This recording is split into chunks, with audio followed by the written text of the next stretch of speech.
I think also like when we think about AI, we need to start thinking about it more as an employee that knows how to do tasks rather than a golden retriever that comes when called.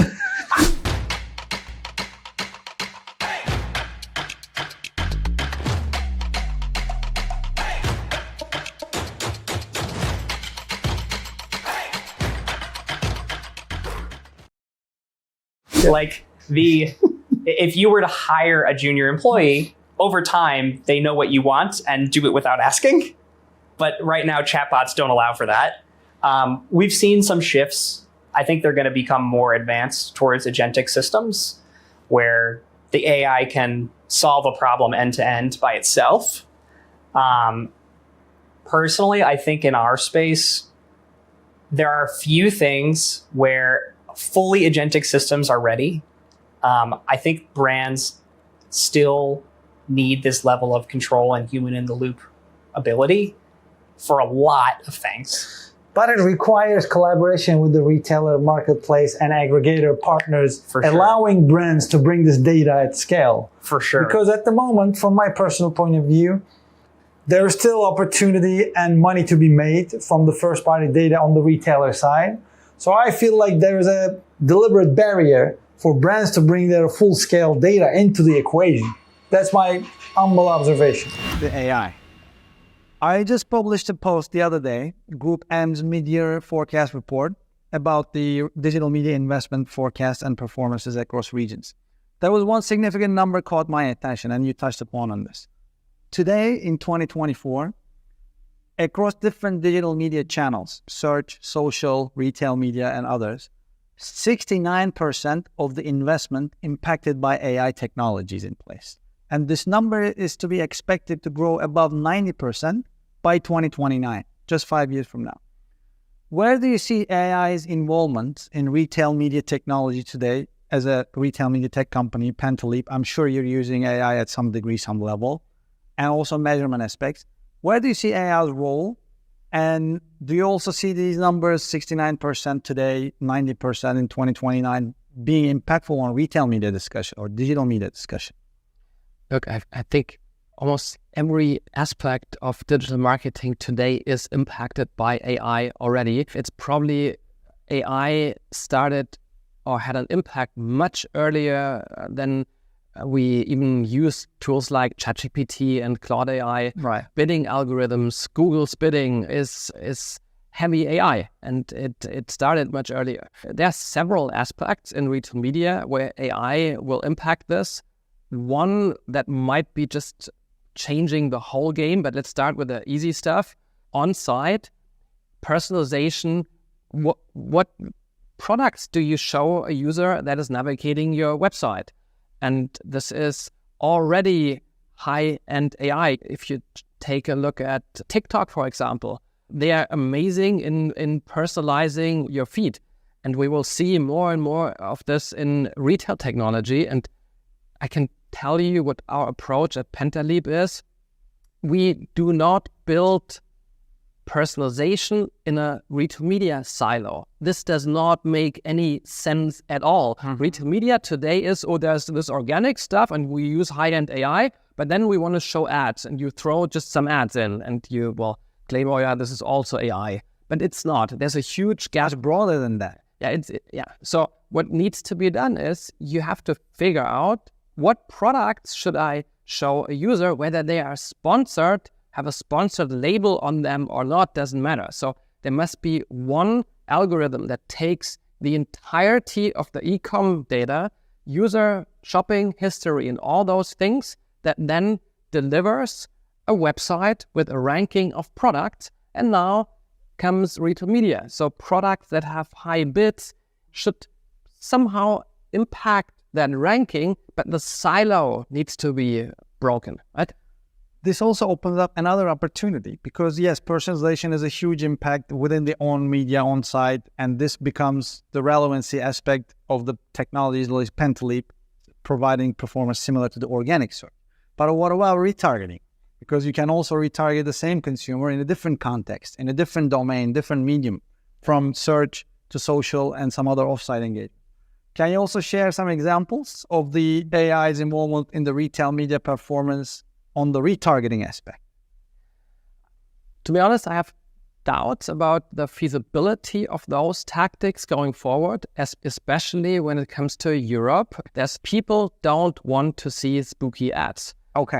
And while technically this is all possible and feasible, beyond the walled garden of a retailer and that website, many people will just not want their data to be leveraged anywhere else.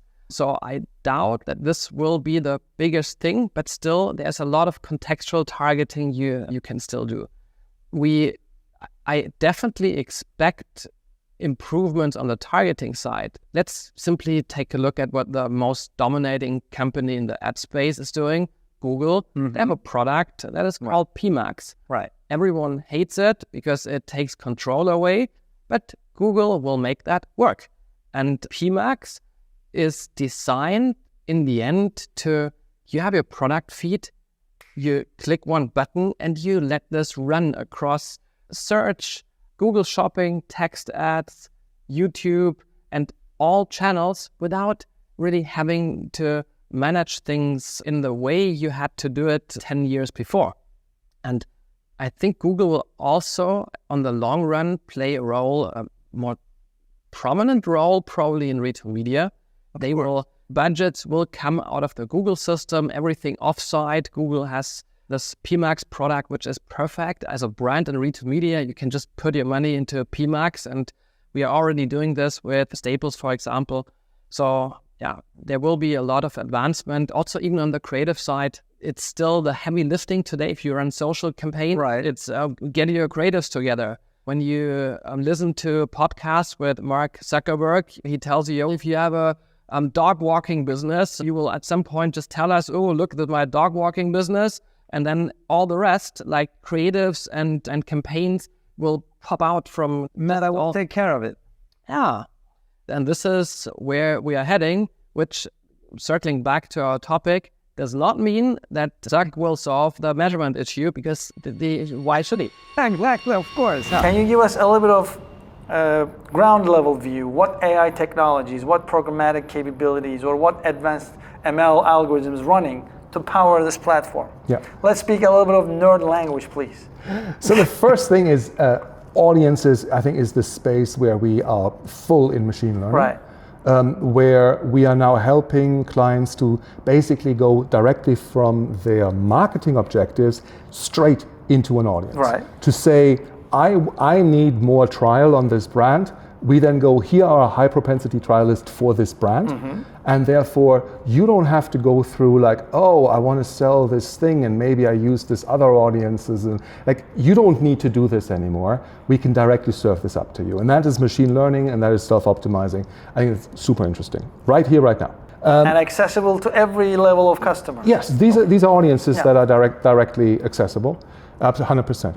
The other question, of course, for us is, how can you then use machine learning for our internal processes? Mm-hmm. For example, as a retailer, we have a certain creative bar. All of the creative of all of these display ads needs to be in a certain way for some consistency on the Tesco website.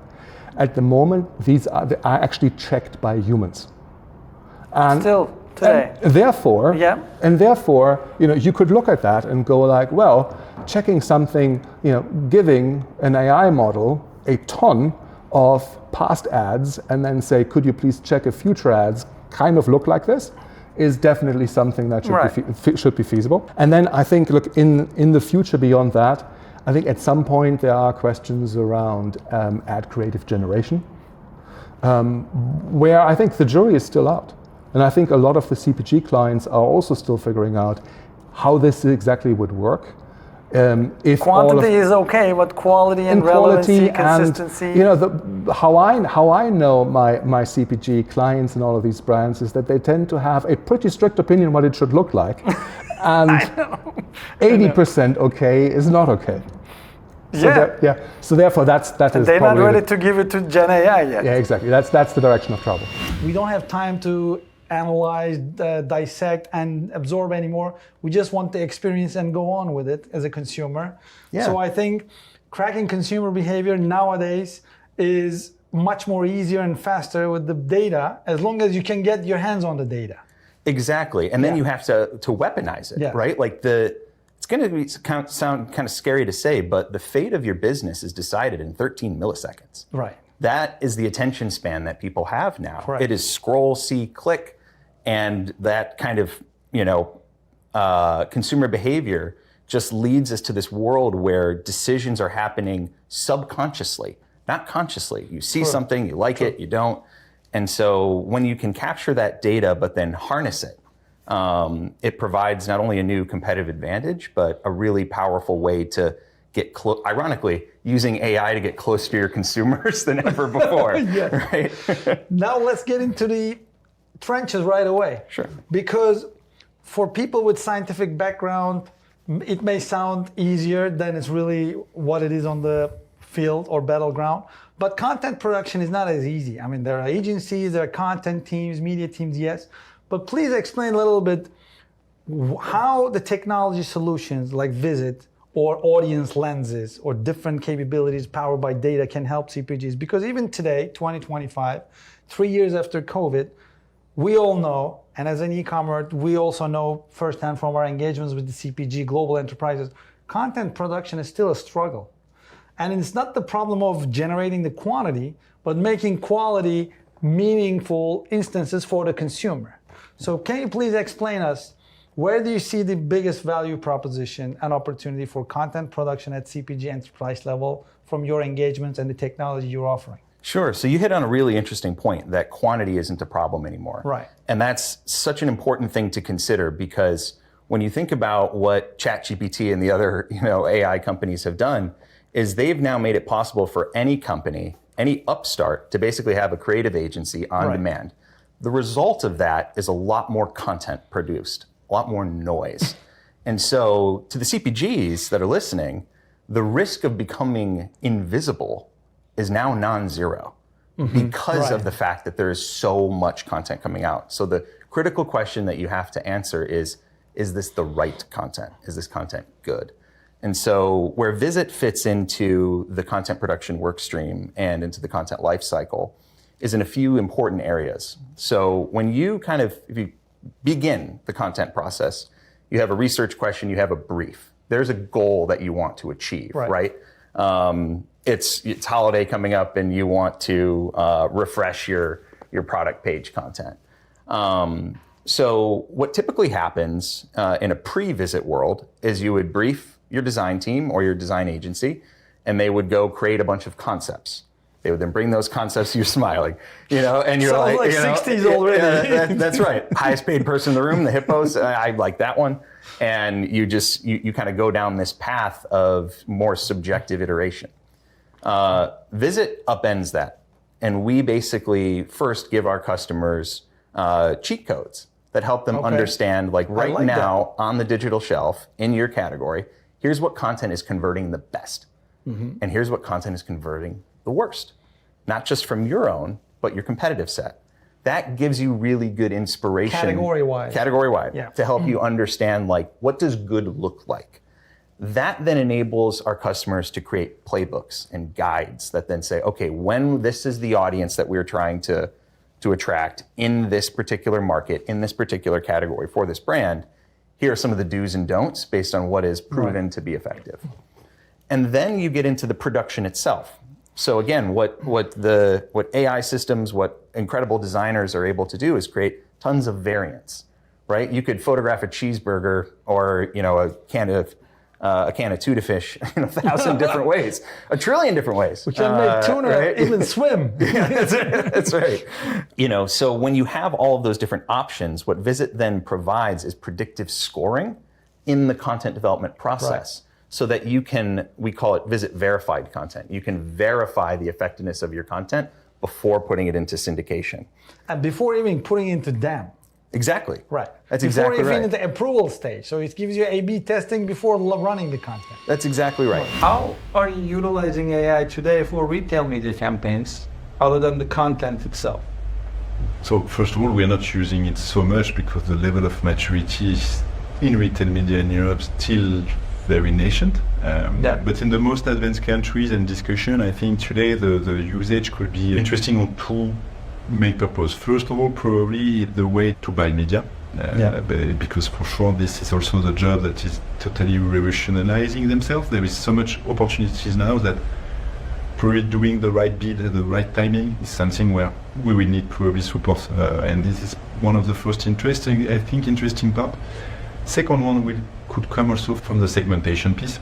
We clearly see it with the different levels of data that we could acquire and we could partner with, from publishers, from D2C, from retailers, from all the kind of data points that you could collect, building audiences and defining those audiences, I would say, in a very more and more sophisticated way, is probably something where AI could really match and help us to find the right audiences, to be in front of which shoppers, Right. and that will help us to do all this kind of precise, I would say, activation with our retailers or with our publishers tomorrow. This is the two main areas tomorrow, probably, on top of the content, like we mentioned on CRM, for example, on newsletters. Do you have any successful project or any achievement that you wrapped up recently that you can share with us in the retail media and innovative solutions on? Yeah, for sure. I think one of the most interesting project I think that has been created first in France is called One Consumer. One Consumer project is now something that we are scaling worldwide, but focusing in Europe also today, is the capacity, thanks to a clean room, to really onboard all these data sources from D2C, from publishers, from retailers, either into one single ID, which means that in the past we were using different data sources without this capacity of agglomerating, I would say, converging all this data to understand which shopper are you. For example, Mert, if you were having a cardholders, I would say a loyalty card from a retailers, and you were buying on our D2C or buying in another stores, for us, you were three different people and three different buyers. Thanks to this one beauty ID, we managed then to converge all this database into one single ID. So for sure, it's personalized, it's anonymized, but thanks to that, I can understand much more this shopper journey, this incrementality in the way also that we are working through. And this is a tremendous shift. This has been really made possible thanks to Clean Room. Without Clean Room, you cannot build that. Of course. So it's our partner today is LiveRamp when it comes to the Clean Room solution. And so we're really super interested in that. I think a second example could be the way that we implementing, I would say, this socio-demographics usage into our database. So it's something that we are working with Kantar. It's called Social Vision. Okay. And thanks to that, we are able, and our One Beauty, I would say, database, we are really able to build very specific audiences at the beginning. And this is something, for example, some retailers in the past discussion were super interested in, because we have size and we have precision in terms of capacity to create these audiences, to deliver new traffic, new shoppers to our retailers. And this is for me the two massive projects that shifting totally the way that we are building retail media collaboration, because I think we have a lot of value also to bring to our partners, and it's not only a retailer selling their database and their media power, I'm saying, to us, it's more a way to collectively create value together.